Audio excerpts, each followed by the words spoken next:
안녕하십니까. 우리 사유자 형제님이 오늘 억수로 저에게 부담을 주시네요.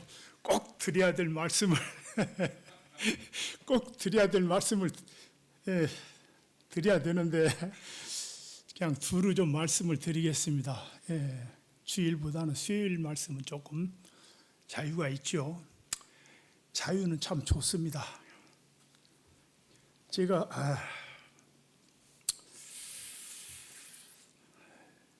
그 수요일 날 이렇게 형제님들이 말씀하시는 것을 유심히 잘 참석 못할 때는 또 유튜브를 통해서 이렇게 듣고 하는데 참 말씀들이 좋고 우리 젊은 형제님들이 성경을 많이 보는구나. 말씀을 보면은 표가 납니다. 기도가 달라지고 또 예배가 달라지고 언어가 달라지고 또 나아가서 이 간정, 설교 이런 것들이 달라지는 것을 봅니다. 소시적에 성경을 많이 못 읽고 그래가지고 이렇게 좋은 기회를 저는 많이 놓쳤어요. 오늘은 요한 3서 1장 보시겠습니다.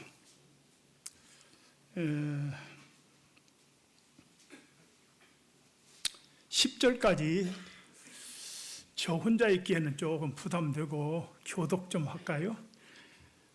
제가 1절 장로인 나는 사랑하는 가이오 곧 내가 참으로 사랑하는 자에게 편지하노라.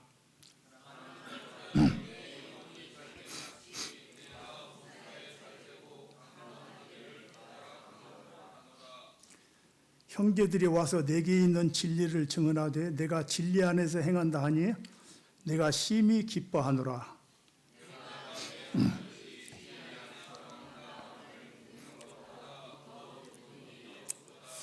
사랑하는 자여 내가 무엇이든지 형제 곧 나그네 된 자들에게 행하는 것은 신실한 일이니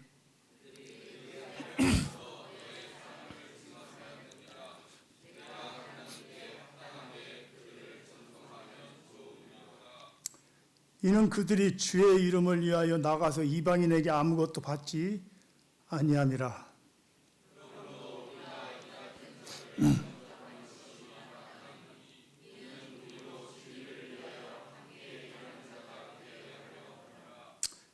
내가 두어 자를 교회에 썼으나 그들 중에 으뜸되기를 좋아하는 디오드레베가 우리를 맞아들이지 아니하니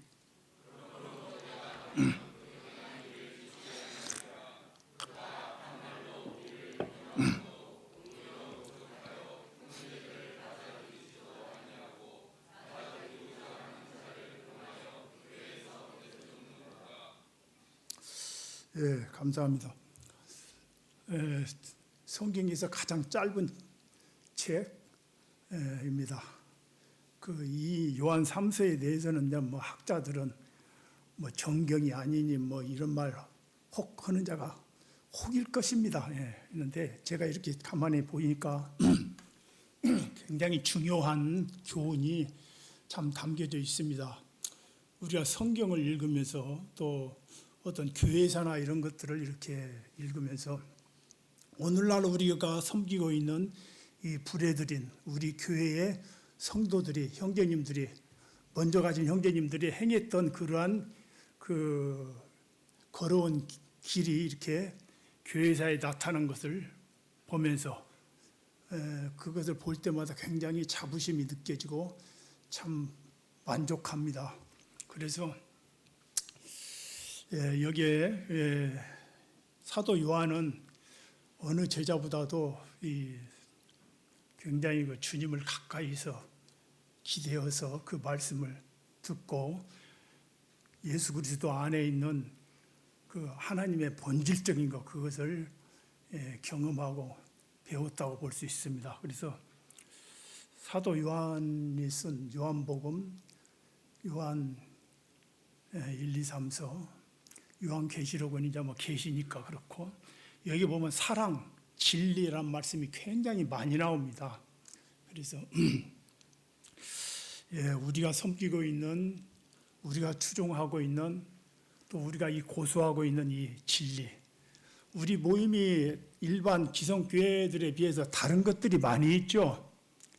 예, 그런 것들에 대해서 우리가 확실하게 항상 뒤돌아보고 연구하고 베레아 사람들처럼 이것이 그런가 하여 날마다 성경을 상고함으로 그중에 믿는 이가 많고 헬라의 귀부인도 많이 믿었다는 말씀이 있죠. 그래서 저는 이제 주님 믿고 이단들이 굉장히요 자기들이 믿는 것에 대해서 굉장히 자부심이 있고 아주 굉장히 확실한 것처럼 떠들어대요. 그럴 때마다 옛날에는 조금 혹시 저렇게 자신감 있게 얘기했는데 나는 정말 이 진리가 확실한 것을 따르고 있는가? 이렇게 되돌아보는 경험이 많이 있었어요. 그럴 때마다 어디로 가야 됩니까? 누구한테 물어봐야 돼요? 성경으로 가서 확인해 보고 과연 초대교회 때는 어떻게 했는가? 사도행전은 어떻게 했는가? 서신서에서 신학교에 그 교리들이 어떻게 되어지는가 이런 것들을 이렇게 보고 확신을 얻고 이렇게 할 때 마음에 큰 기쁨이 되었습니다. 제가 이 말씀을 오늘 이렇게 생각해 보게 된 동기는 우리 방주반에서 형제님들의 올해는 지역교회를 좀 우리 순방을 좀 합시다. 또 그런 말씀을 하셔가지고 그럽시다 그래가지고 경주, 동울산, 서부 이렇게 방문을 했습니다. 그래서 연로하신 분들이 그 이동을 해가지고 이렇게 가는 것이 젊은 형제들에 비해서는 좀 쉽지는 않아요.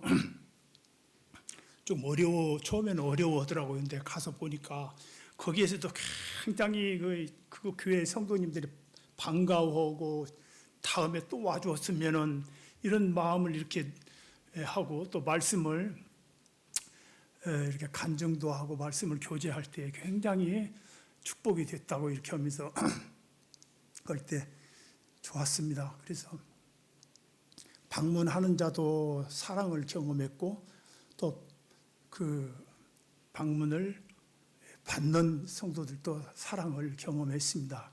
여기 보니까 장로는 내가 참으로 사랑하는 자에게 편지한다. 그래서 이 가이오에게 개인적으로 한 편지입니다. 근데 가이오는 버가모 교회 그 초대 인도자로서 사도 요한의 제자, 그러니까 그거를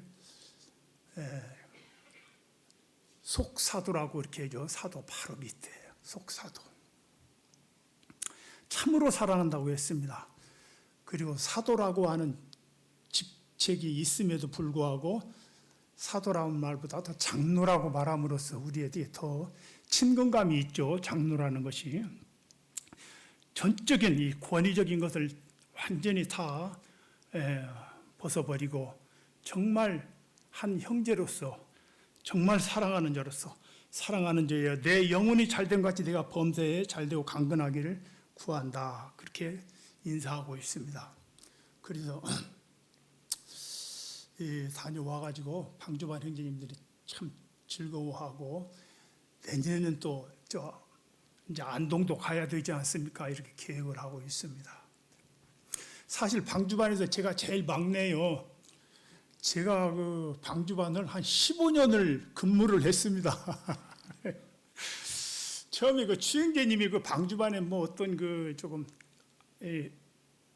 어려움이 있는 것을 좀 이렇게 간파하고 저보고 좀 가라고 그래서 갔던 것 같아요. 그런데 그런 것들이 이제 주님이 다 이렇게 정리를 해주시고 그래가지고 오늘까지 이제 있는데 저는 사실 형제 6그룹에 가야 됩니다. 그런데 이제는 늦었어요. 벌써 이제 70이 됐으니까 이제 또 다시 또 6급으로 가겠습니다. 이럴 수는 없고 또 지금이 좋습니다. 그래서 그렇게 하고 있습니다.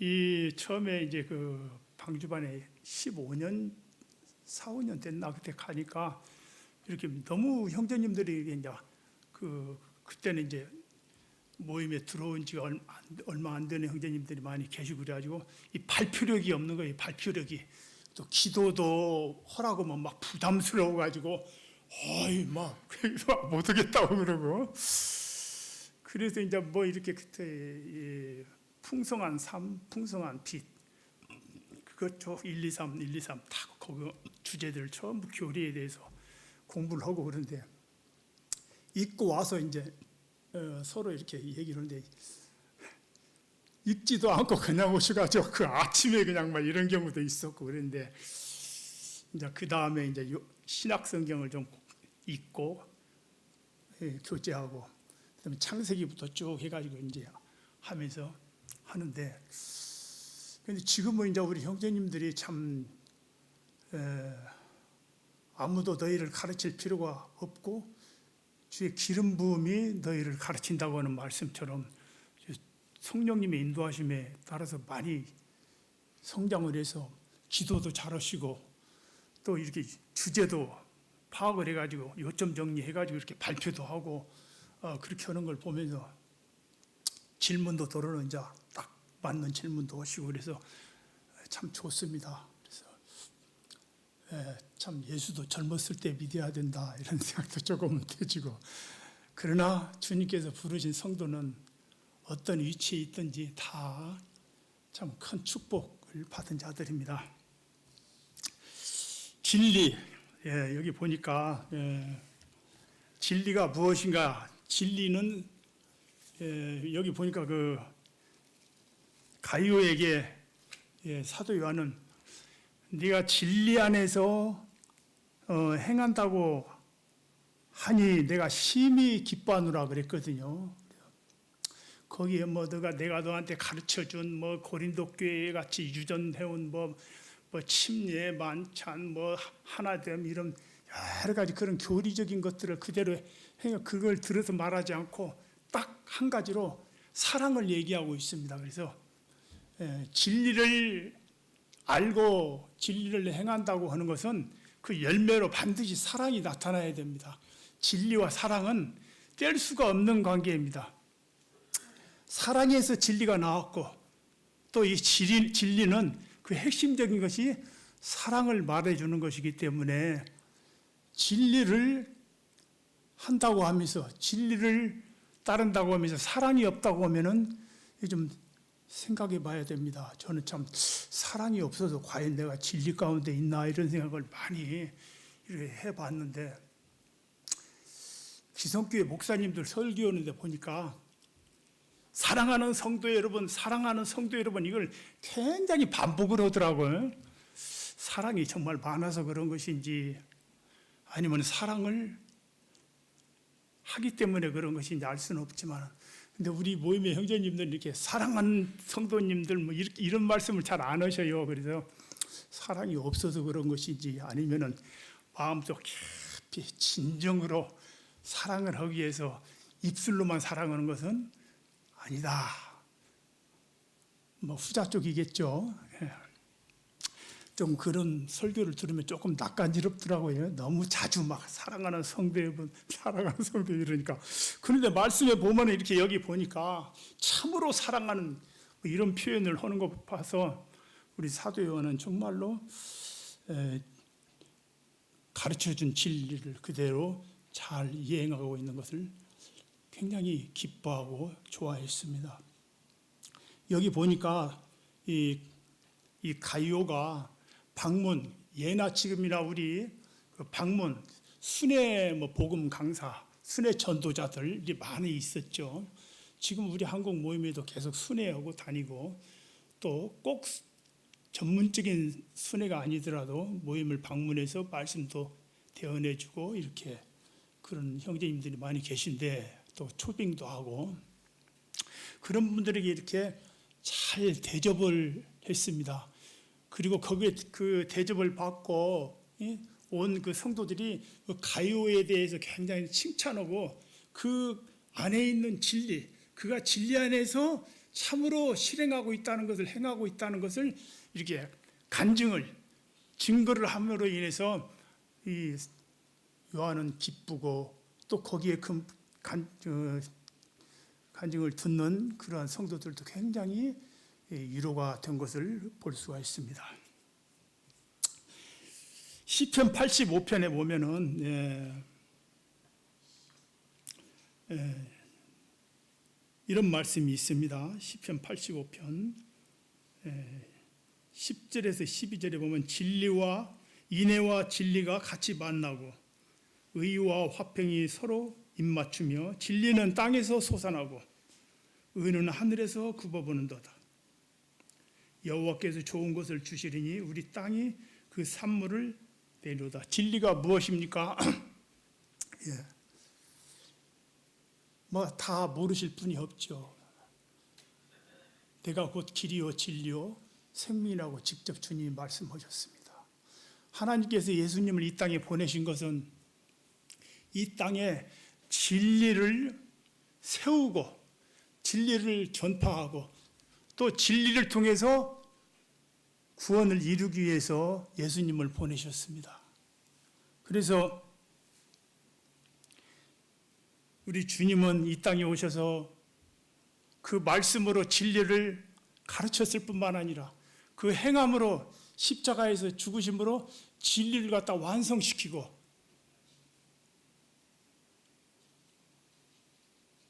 그래서 하나님의 사랑인 인애와 진리가 만났을 때 거기에 이제 하나님과 원수되었던 상태에서 우리가 화평을 이루게 된 것입니다. 그래서 이 하나님의 교회는 진리의 기둥과 터라고 그랬죠. 주님이 살아계실 때 진리를 심으시고 올라가신 이후로 교회에서 그것을 교회에 맡겨주셨습니다. 그래서 교회에서 이 진리를 세우고 가르치고 전파해야 될 그런 책임이 의무가 이 교회에 있는 것입니다. 그런데 많은 경우 진리가 변질되고 훼손되고 그 교회사에는 그렇게 초대교회 때 갈라디아 교회에서 벌써 교회를 진리를 변질시키려는 그런 무리들이 있었죠. 여기도 보니까 저 뒤에 보니까 으뜸되려고 하는 자들이 있었습니다. 예, 으뜸되려고 하는 자들. 9절에 내가 두어 자를 교회에 썼으나 그들 중에 으뜸되기를 좋아하는 디오드레베가 우리를 맞아들이지 아니하고. 진리는 모든 사람이 평등해야 되는 것입니다. 으뜸이 되는 자가 있다면, 계급이 있다고 하면은 거기에 진정한 자유도 없고 또 거기에는 억압만 있을 뿐입니다. 으뜸되려고 하는 이 사람은 이런 형제들이 있다면은 그 사람들은 그 정신이 그리스도의 정신이 없는 사람들입니다. 섬기는 자가 크냐 앉아서 먹는 자가 크냐 앉아서 먹는 자가 크지 않느냐 그러나 나는 섬기는 자로 너희와 함께 있다. 주님은 하나님의 아들이셨지만은 섬기는 자로 이 땅에 사셨어요. 근데 교회 안에서 여기 으뜸되려고 하는 자들 그런 자들이 있었어요. 계급이 있는 사회는요 명령과 복종이 있고 억압이 있을 수밖에 없는 거예요. 그래서 우리 하나님의 교회는 직분이 있고 장로, 집사 이런 직분이 있을지라도 그것은 계급이 아니고 오히려 섬기는 자로서 우리에게 주셨고 또 모두가 사랑 안에서 하나가 되어야 되는 것입니다.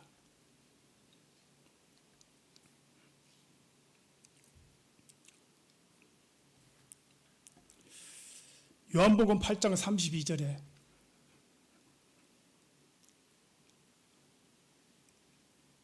너희가 내 말에 거하면 참 내 제자가 되고 진리를 알지니 진리가 너희를 자유케 하리라. 그랬죠. 유명한 말씀인데 너희가 내 말에 거하면 참 내 제자가 되고 진리를 알게 된다. 진리가 너희를 자유케 하리라. 그랬습니다. 자유. 우리는 지금 자유라는 말에 대해서 잘 좀 실감을 하지 못하고 있습니다. 대부분. 왜냐하면 우리나라는 다 자유롭거든. 보편적으로 다 뭐 특별히 우리를 모든 평등도 있고 자유 다 있지 않습니까? 그렇기 때문에 자유 그러면 우리가 언제 뭐 구속받았나? 그런데 우리는 우리뿐만이 아니라 인류의 모든 역사는 사탄 마귀로부터 노예의 삶을 살고 있었어요. 지금도 노예의 삶을 살고 있습니다. 며칠 전에 그 어린 초등학교 1학년 학생을 선생님이 잔인하게 죽였죠.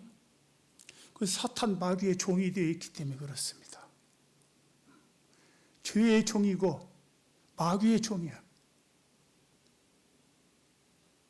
참으로 끔찍한 일들이 많이 벌어지고 있는데 놀라지도 않습니다.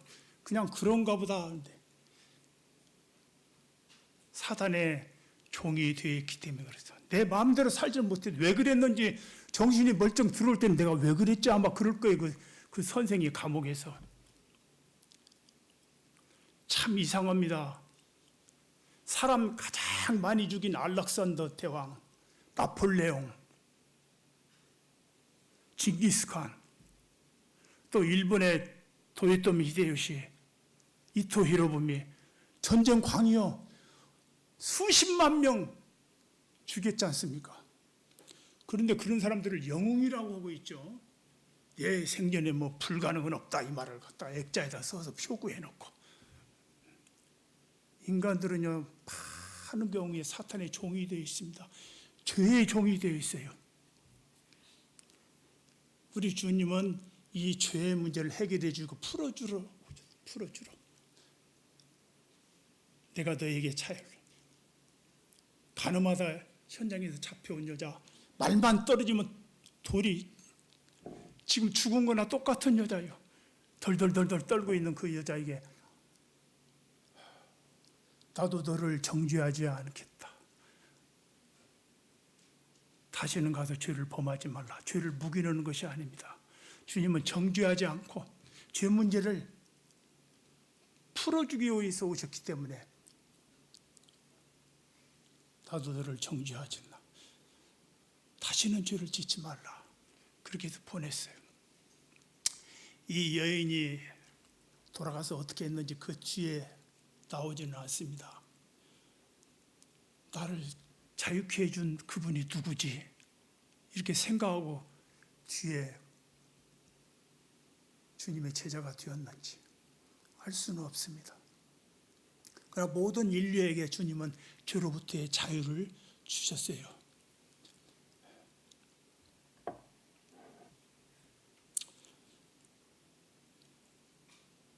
우리 주님은 죽음으로부터 자유를 주셨습니다.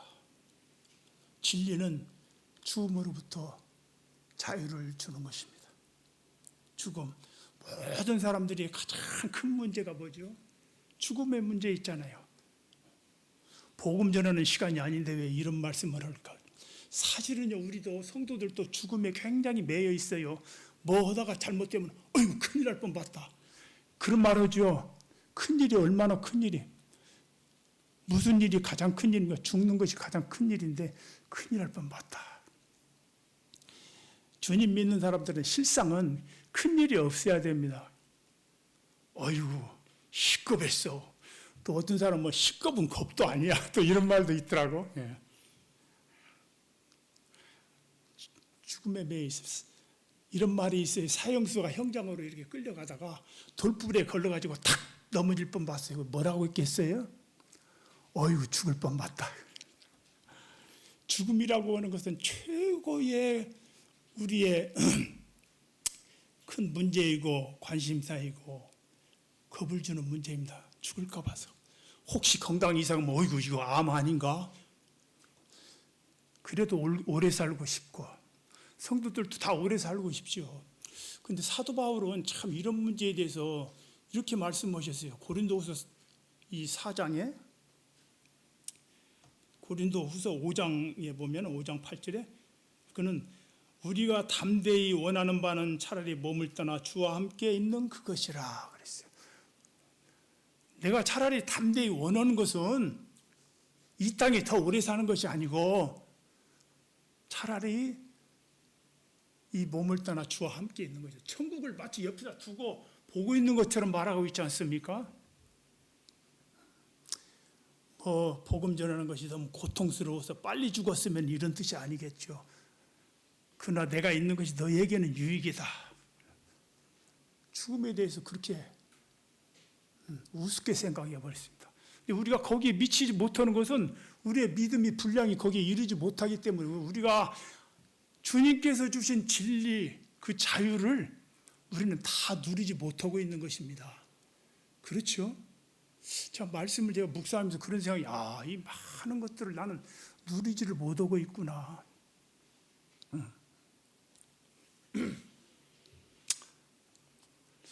또 주님은 세상 모든 사람들이 아담 때부터 지금까지 무엇에 잡혀 있냐면은 물질에 잡혀 있어요. 물질. 그래도 우리나라 모든 기독교인들이 보면은 이게 그냥 기복신앙. 여러분, 기복신앙과 행위복음이 얼마나 악한 것인 줄 압니까? 그 썩어질 금수와 버러지 형상으로 하나님의 영광된 복음을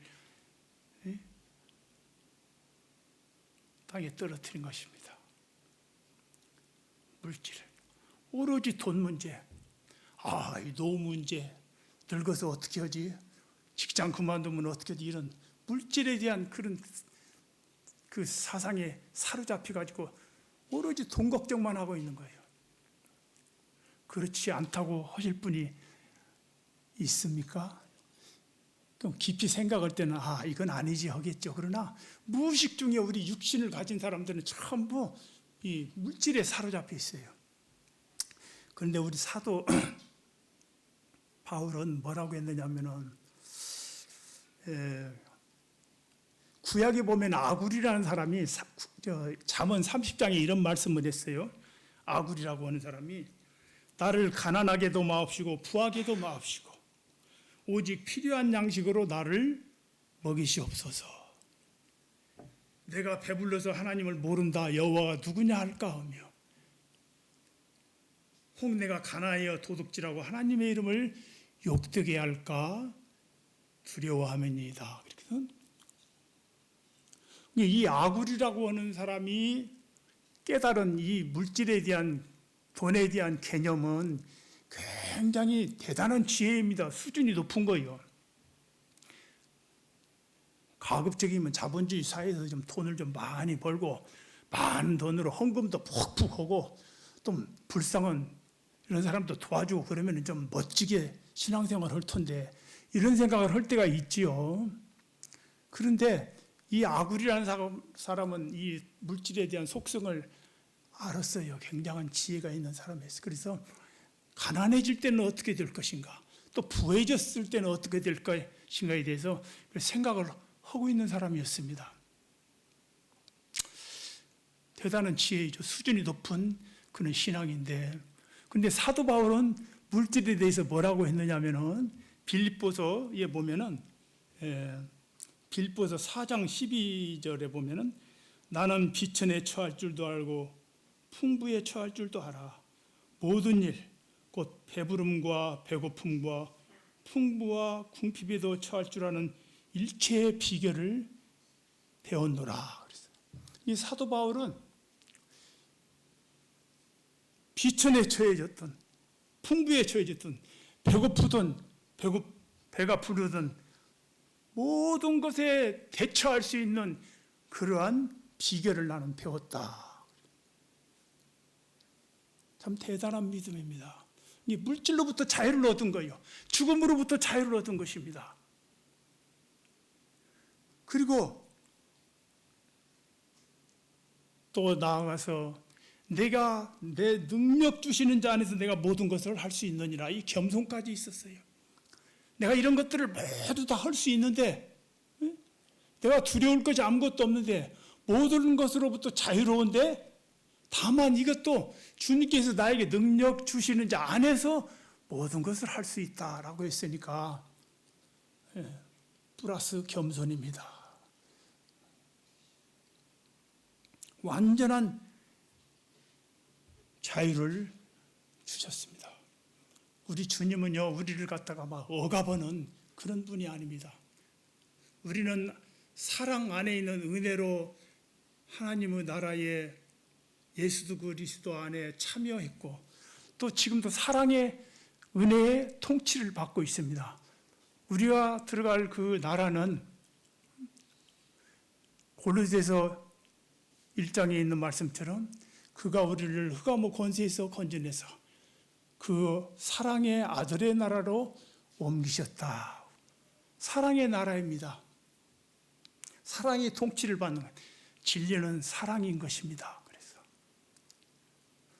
진리라고 하는 것이 이제 참 진짜 다스릴 이자를 쓰기도 하고 이치 이자를 쓰기도 하죠. 참된 이치가 무엇이냐? 참된 다스림이 무엇이냐?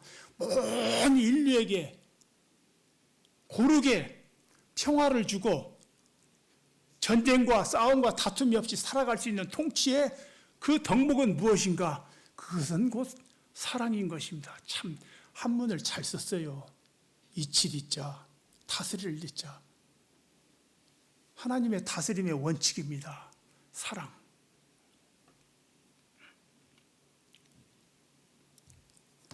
아가서 8장 거기 한번 찾아서 읽어보겠습니다. 아가서 8장에 보면은 그런 말씀이 있습니다. 예, 아가서 8장 4절.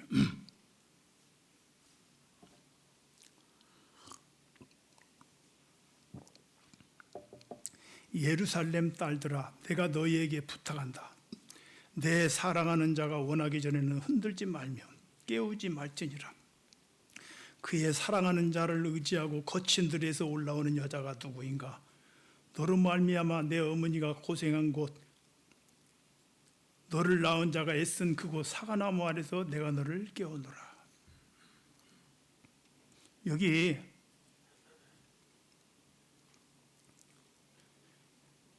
내 사랑하는 자가 원하기 전에는 그를 깨우지 말라고 했어요. 스스로 알아서 얼마나 자유를 주셨습니까? 스스로 알아서 일어나서 일을 할 수 있는 것. 우리가 때로는 아유 하나님한테 징계받지 이러다 아유 이렇게 헌금 안 내면 하나님 또 사업 망하게 할 줄 몰라. 아이고 이러다가 교통사고 아니야? 물론 하나님의 징계의 사랑의 매가 있습니다만은 그러나 하나님께서는 자유로 사랑으로 스스로 알아서 깨우치기를 기다리고 있는 것입니다. 여기 보니까 그곳 너를 낳으려고 수고한 그 사과나무 아래라고 표현을 했는데 우리 성도들이 잠자다가 깜짝 놀라서 신앙의 잠을 자다가 십자가를 볼 때 십자가의 그리스도의 그 죽음을 볼 때 그 사랑에 감동되어서 정신 차릴 때가 많이 있죠. 나를 낳으려고 수고한 그 사과나무 아래서 해산의 수고를 한 우리 주님의 십자가를 생각할 때 깨어나는 것입니다. 그 사랑을 의지하고 거친 들에서 올라오는 자가 누구인가? 이 세상 참 거친 세상입니다. 정말 힘들어요. 우리 젊은 형제님들 회사 다니는 누가 거저 돈 줍니까? 거칠어요. 사람들하고 비비대다 보면 육신의 냄새가 나고 거기에 시기, 분쟁, 다툼, 이런 갈등 이런 것도 있고. 그런데 그런 거친 들에서 그 사랑을 의지하고 올라오는 자가 누구인가? 우리 주님은 이렇게 스스로 사랑의 감동이 되어서 섬기기를 원하십니다. 이것이 주님이 주신 참된 자유인 것입니다. 조금 전에도 말씀드렸지만 우리는 자유에 대해서 얼마나 소중한가를 잘 모르는 경우가 우리 대한민국 사람은 모를 거예요. 제가 읽은 책 중에 톰 아저씨의 오두막집이라는 책이 있습니다. 이 미국의 최고의 베스트셀러였어요. 참 한 30년도 넘었을 거예요. 근데 지금도 어렴풋이 생각이 나요. 톰은 아프리카에서 잡혀온 흑인 노예였는데 그가 그 주인이 다행히 그리스도인이었어요. 그래가지고 목화밭에서 일을 하고 일요일은 쉬면서 또 자유를 주고 그래서 그 톰은 주인의 어린 그 도련님을 무등 태워서 놀고, 또 일요일이면은 주일이면은 성경을 읽고 또 사람들 앞에서 이렇게 설교도 하고 그런 훌륭한 또 성도였어요. 노예였지만은. 그런데 어느 날 그 주인이 이 사업을 하다가 부도가 나게 생겼어요. 부도가 났는지 뭐 어려움이 되니까 이 노예들을 정리해야 될 수밖에 없었어요. 그래서 그 사랑하는 노예들을 이제 팝니다. 파는데 이 톰이 안 팔려갈 수 있는 기회가 아마 있었던 것 같아요. 근데 내가 안 팔려가면 다른 사람이 가기 때문에 그래서 이제 팔려가게 됐는데, 팔려간 그 집에서는 그 주인이 얼마나 악한지 막 채찍으로 때리고 목화밭에서 이러고, 톰에게 반장을 시켜가지고 목표를 달성 못했다고 두들겨 맞고, 그래도 이 톰은 밑에 있는 흑인들에게, 노예들에게 억지하지 않고 성도였기 때문에 노예 생활에 비참한 것을 제가 오래돼서 잘 기억이 안 납니다만, 거기에 어떤 여자 노예는 실성이 들렸어요. 막 웃다가 막 허허허 울다가 그냥 막, 그 왜 그러냐면은 아이를 갖다가 4명인가를 낳는데 하나를 낳으면은 좀 크면은 주인이 갖다 똑 팔아먹고, 또 하나를 낳으면 주인이 갖다가 쏙 팔아먹고, 그렇게 4명이나 그럴 때 여러분 상상됩니까 그게? 그래가지고 여자가 미쳐버려가지고 실성해가지고 노예 생활의 비참한 것을 이루 말로 표현할 수가 없습니다. 우리나라에도 옛날에 노예제도가 있었죠. 예. 노비라고 그랬죠. 우리나라 노비. 우리는 노비라고 했는데, 남자 종을 노라고 하고 여자 종을 비해서 노비라고 했는데, 그게 이제 옛날로 치면 쌍끝이라고 해가지고 아주 사람 취급을 안 했습니다. 근데 아프리카의 흑인들은 더, 그래서 이제 링컨 대통령이 노예 해방을 시키는데 남북 전쟁이 일어났죠. 근데 이 책이, 이 소설이 노예 해방을 시키는데 아주 기폭제가 됐어요. 많은 사람들이 읽고 감동이 되어가지고, 북쪽에는 이제 목화 농장을 적게 지니까 노예들을 좀 많이 없으니까 찬성을 하고, 남부는 이제 거저 부리던 것들을 왜 우리가 도와주냐 이래가지고 막 반대를 해가지고 전쟁을 해서, 하나님께서는 그 인류 역사를 이렇게 다스려가는 데 있어서 필요할 때, 꼭 필요할 때 한 명씩 들춰내서 쓰는 것 같아요.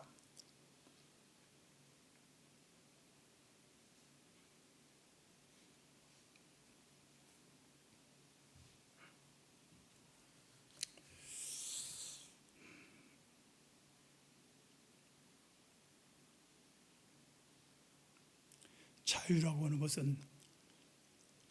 하는 것은 이렇게 좋은 것입니다.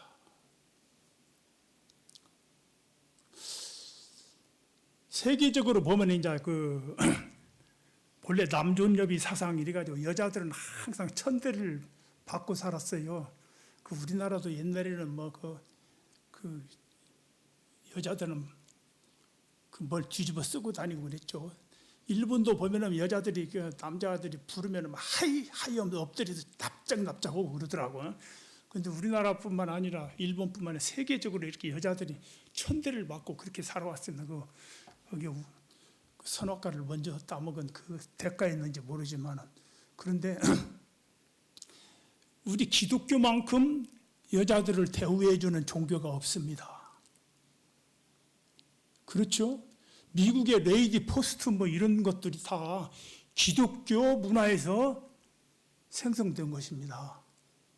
여자들이 대접받잖아요. 왜? 성경에는 남녀 차별이 없기 때문에.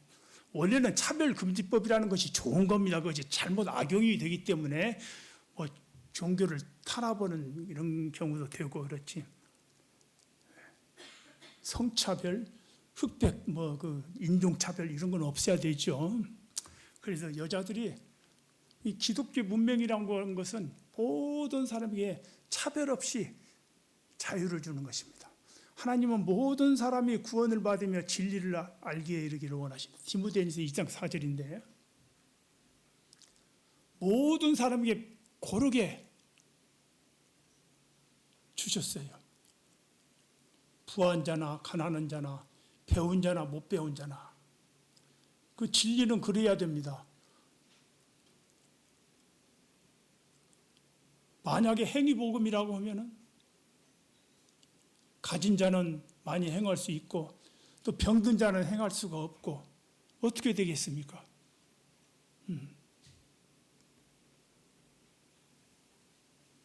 그래서 우리 주님이 이 땅에 진리를 심어주기 위해서 진리를 우리에게 주시기 위해서 이 땅에 오셨습니다.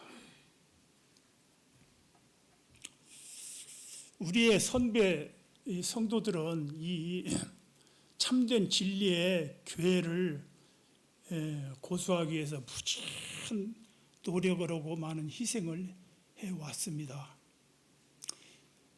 교회가 초대교회 때는 그렇게 되어왔지만은 이제 로마 교회가 형성되면서 AD 313년 콘스탄틴이 종교를 국교화하면서 자기가 그리스도인이 되니까 핍박받던 가운데 자유를 주니까 이제 거기에 많은 사람들이 서로 막 그리스도인이 되겠다고 그러다 보니 가짜들이 많이 들어왔죠. 그래서 처음에는 그 황제가 많은 그 혜택을 주고 교회 감독들에게 막 집도 한 채씩 주고 옷도 막 좋은 옷을 갖다가 하사하고 도움을 많이 주니까 좋았는데 나중에 그것이 정치화 되어버리면서 큰 세력이 구축되고 오면서 이제는 점점점 이 기독교가 어떻게 됐습니까? 다 그냥 하나같이 다 변질이 되어버렸죠. 물론 그 가운데서 이 교회사를 보면 우리 참된 성도들이 우리와 같은 지금 우리와 같은 똑같은 신앙의 신조를 가지고 숨어서 알프스산이나 이런 데서 숨어서 보이지 않게 잡히면 죽으니까 이 진리를 고수해 왔습니다. 카톨릭에서 계속 감시하고 밤에 와가지고 그 감찰반들이 들이닥쳐가지고 잡혀가면은 100명이 잡혀가면 1명 살아남아서 다 죽었어요.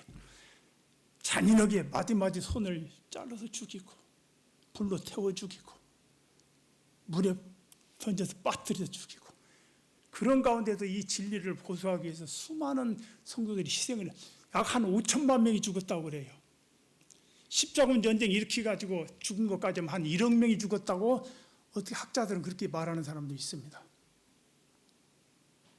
왜 그러냐면 말씀대로 해야 됩니다. 말씀대로. 그런데 점점점 말씀대로는 점점 규모가 커지니까 사람의 생각이 거기가 들어오고 교황이 거기에서 간섭을 하고 그러다 보니까 사람의 계명으로 교훈을 삼아서 가르쳤던 바리새인들처럼 이스라엘 사람들처럼 이 진리가 훼손이 되고 변질이 되어버렸어요.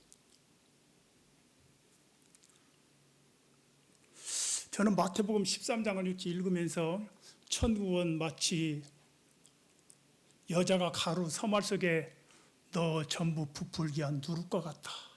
그런 말씀인데 물론 이 말씀은 교회 확장으로 해석을 하는 형제님들도 있는 줄 압니다. 그런데 저는 아무리 봐도 이 말씀이 가루 서말 속에 넣어서 전부 부풀게 했어요. 전부.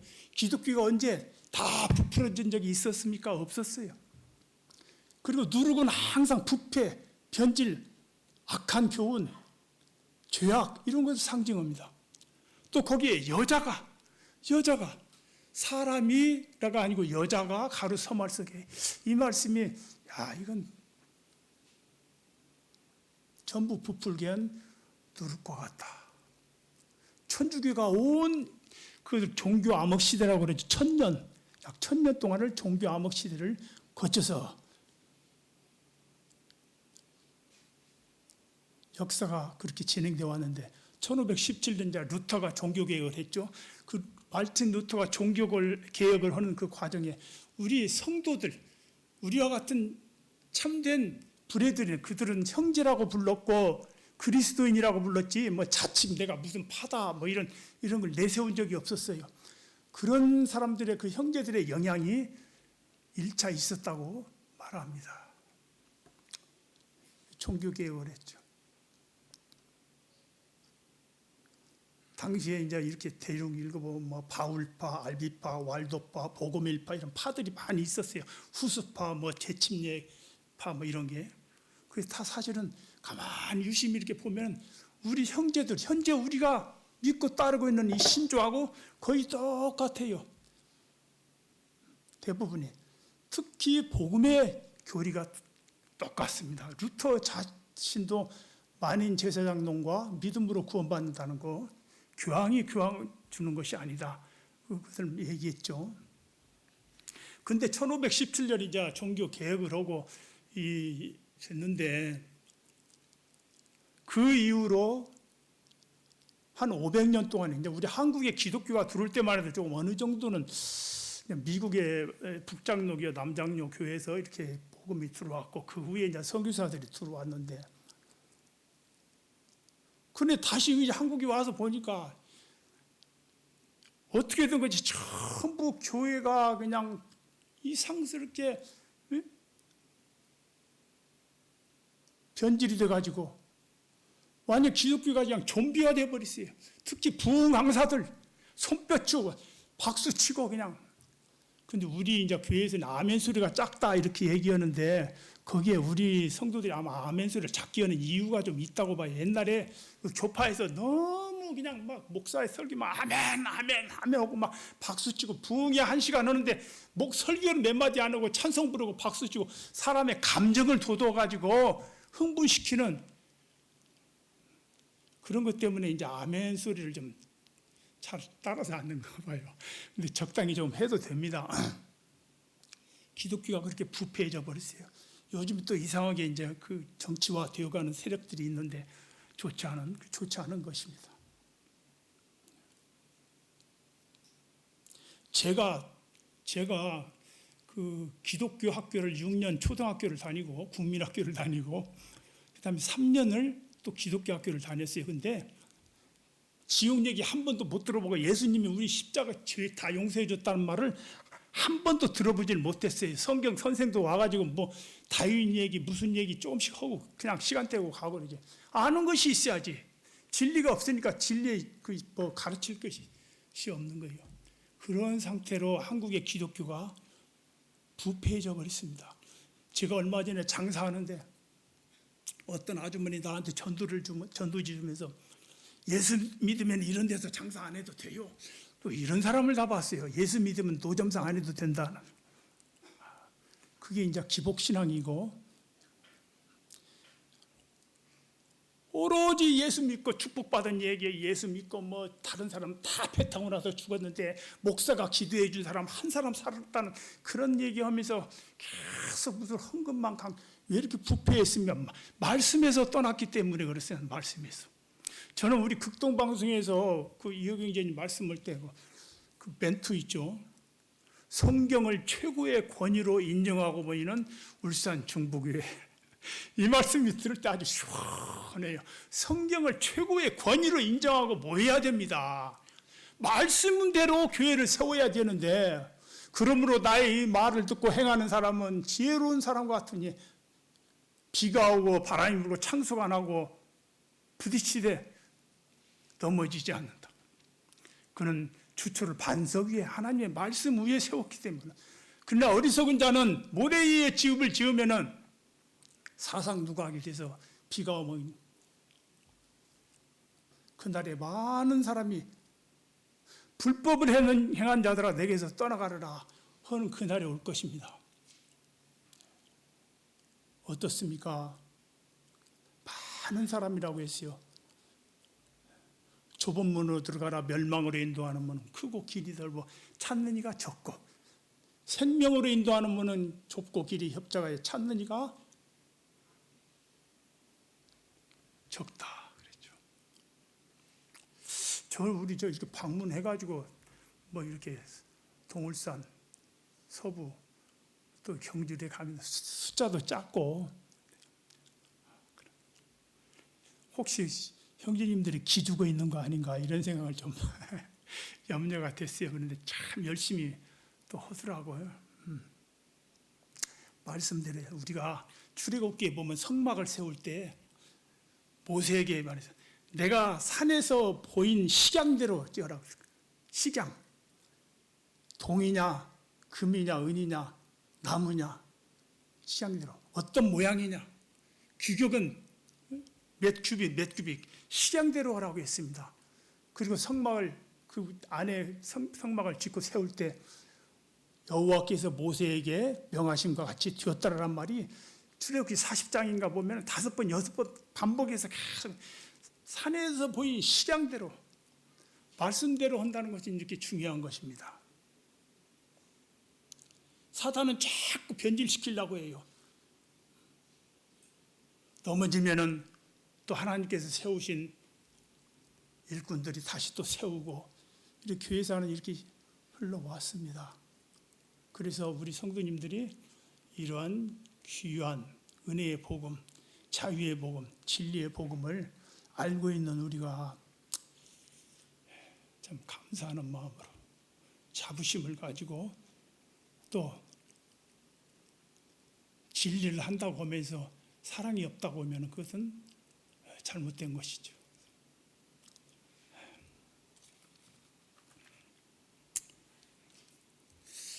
알고 있는 진리를 가이오처럼 나타내는 것이 대단히 중요합니다.